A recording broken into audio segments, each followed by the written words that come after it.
Hello दोस्तों, एक बार फिर से आपका स्वागत स्वागत करता हूं।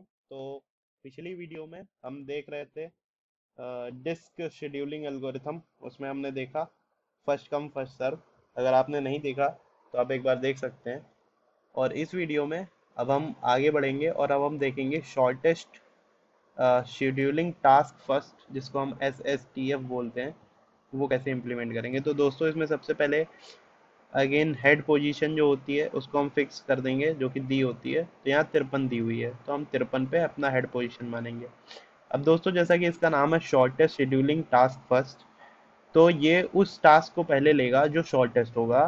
कहाँ से? जहाँ पे ये हेड है वहां से, जिसमें सबसे कम समय लगेगा उसको ये पहले लेगा। तो सपोज करिए कि अगर 53 के बाद ये 88 को ले लेता है, तो इसको कितने मूव करने पड़ेंगे? तो इसको 35 यूनिट का मूव करना पड़ेगा, जो कि बहुत ज़्यादा है।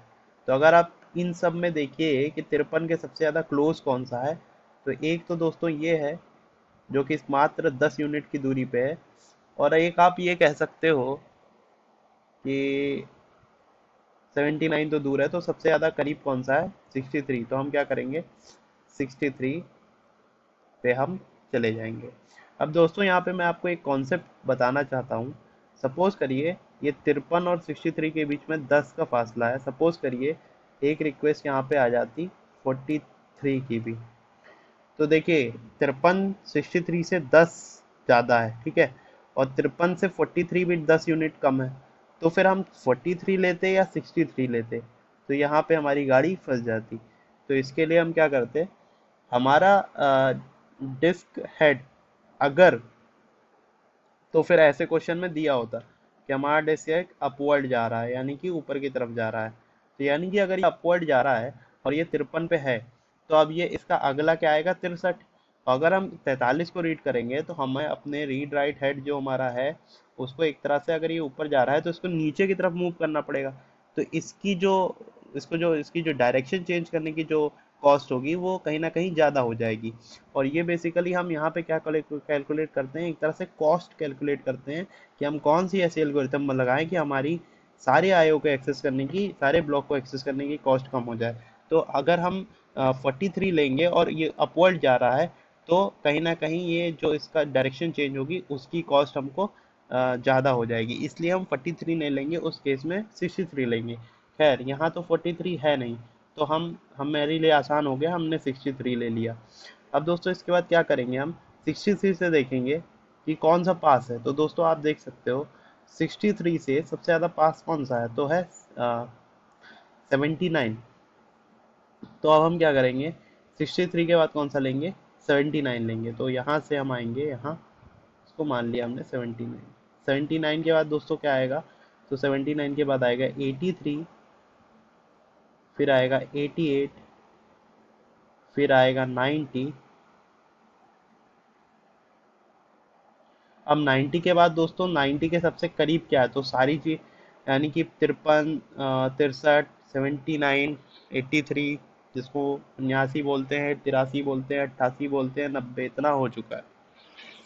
अब हम क्या लेंगे 90 के बाद?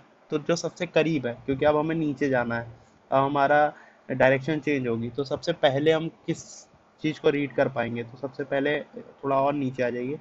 सबसे पहले हम 13 को रीड करेंगे, फिर हम किसको रीड करेंगे? तो फिर हम 11 को रीड करेंगे, फिर हम किसको रीड करेंगे? तो फिर हम 7 को रीड करेंगे। अब कोई आपसे पूछे किस कॉस्ट क्या आई आपकी, तो मैं सिंपल बोलूँगा जितना मेरा डिफरेंस हुआ। तो यहाँ कितने का डिफरेंस हुआ? 10 का। यहाँ कितने का मेरा डिफरेंस हुआ? 16 का। यहाँ कितने का हुआ? 4 का। इन दोनों के बीच में कितने का? 5 का। इन दोनों के बीच में 2 का। इन दोनों के, अच्छा, इन दोनों के बीच में कितने का हुआ? तो 77 का। और इन दोनों के बीच में 2 का, और इन दोनों के बीच में 4 का। तो हम इन सबको सिंपली प्लस कर देंगे। तो 10 plus 16 plus 4 plus 5 plus 2 plus 77 plus 2 plus 4। तो एक बार आप मिला लेंगे, 1 2 3 4 5 6 7 8, 8 हैं। तो यानी कि आपको 8 लिंक मिलनी चाहिए, 8 एरो होने चाहिए। 1 2 3 4 5 6 7 8। तो हमारा काउंटिंग, यानी सारी चीज़ें हमने काउंट कर ली है। अब इसको प्लस करने पे जो भी रिजल्ट आएगा वो आपका आंसर होगा। तो ये बेसिकली क्या है, तो ये बेसिकली है आपका कॉस्ट। अब सेम बात वही आती है कि भैया कितनी बार डायरेक्शन चेंज हुई। तो डायरेक्शन चेंज होने के लिए मैं आपको ब्लू पेन से दिखाता हूँ। यहाँ पे बस डायरेक्शन चेंज हो रही है, तो एक ही बार डायरेक्शन चेंज हुई है। और दोस्तों चूंकि ये सेम क्वेश्चन है तो आप एफ सी एफ एस से मिलाइएगा इसका आंसर, तो इसकी कॉस्ट हमेशा कम आएगी, इसलिए इसको प्रेफर किया गया। लेकिन इसमें सबसे बड़ी प्रॉब्लम क्या है, इसमें प्रॉब्लम ये है कि इसमें स्टारवेशन है। तो दोस्तों स्टारवेशन का सीधा लॉजिक है, अगर हम किसी चीज़ को प्रेफर करते हैं तो अगली चीज़ अपने आप स्टारवेशन में आ जाती है। तो इसमें हम किसको प्रेफर कर रहे हैं, जो शॉर्टेस्ट जॉब है। तो शॉर्टेस्ट जॉब को हम अगर हम प्रेफर कर रहे हैं तो बाकी चीज़ें स्टारवेशन में आ जाएंगी, तो इसमें स्टारवेशन होता है। एफ सी एफ एस में स्टारवेशन होता है, जी हाँ, एफ सी एफ एस में भी स्टारवेशन होता है। तो ये दो चीज़ें आपको नोट करने वाली है। ठीक है दोस्तों, आप हमारे वीडियो को लाइक करिए, सब्सक्राइब करिए, शेयर भी करिए, अपने दोस्तों तक भेजिए। पूरे मटेरियल मैं आपको प्रोवाइड कराऊंगा, जिससे कि आपकी अच्छी खासी तैयारी हो जाएगी और आप किसी भी एग्ज़ाम को टैकल कर सकते हैं। तब तक के लिए धन्यवाद।